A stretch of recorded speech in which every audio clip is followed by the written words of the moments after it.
Hello, hello. Um, I grew up in a Christian family. My father was a pastor, and um, you could say I was a believer since I was born. I saw God's guidance in my life.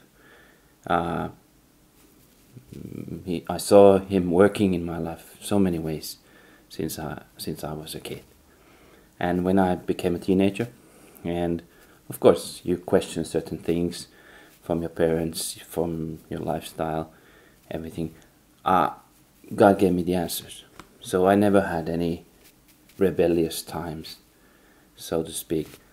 And I grew up becoming a good Christian boy, and then later good Christian man. But at the same time, what started to bother me was that I just couldn't reach the standards that I wanted to reach. Jesus gives in the Bible a very good example of how to live a good life, and how to treat other people especially. And I wanted to follow these standards, but it was really hard. It took a lot of energy. And some things like loving your enemy and these kind of things, really, like, I found it impossible. I wanted, but I couldn't. And at the same time, I wanted to make some difference in the life through my profession as a filmmaker, and I just didn't know what to do. And little by little, this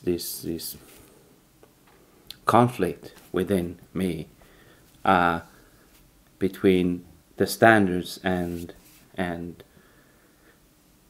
the reality that I was living in, that I was able to pull through, this gap became more and more obvious. That no matter how hard I tried, I just couldn't do it.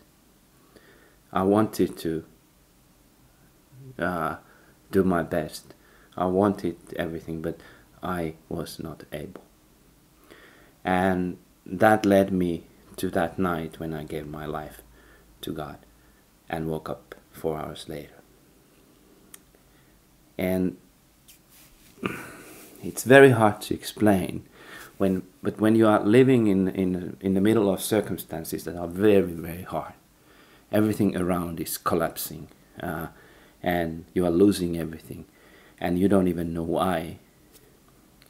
And then, in the middle of that, you wake up in the morning with such peace in your heart. I was just amazed.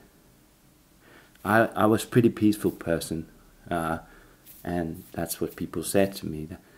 But in this moment that morning, I was full of peace, 1,000,000 times more than I ever had before. It was like the sun was shining within me, giving so much peace. I was filled with love, and I felt so good. I was laying there on the bed, and I was just feeling like this is exactly where I'm supposed to be right now. It was meaningful. I was in the right place. And that wasn't all. God started to speak to me. It's very hard to explain. It wasn't an audible voice. It was more like very clear voice of somebody who has all the authority, who is so full of love and peace that I just knew that this is God. And of course I read stories about it from the Bible, from other Christians, that it's basically possible. But I always thought that it was something for special people, and I wasn't special. I was just a filmmaker trying to make a living, and suddenly this guy who knew everything about me, about the world, about life, who had so much power that he could fill me with so much love that I didn't need anything else, was speaking to me. That was, you know, this kind of experience changes your life. But that wasn't all. It was even more interesting what he said. But I'm gonna come back to that next time. See you soon.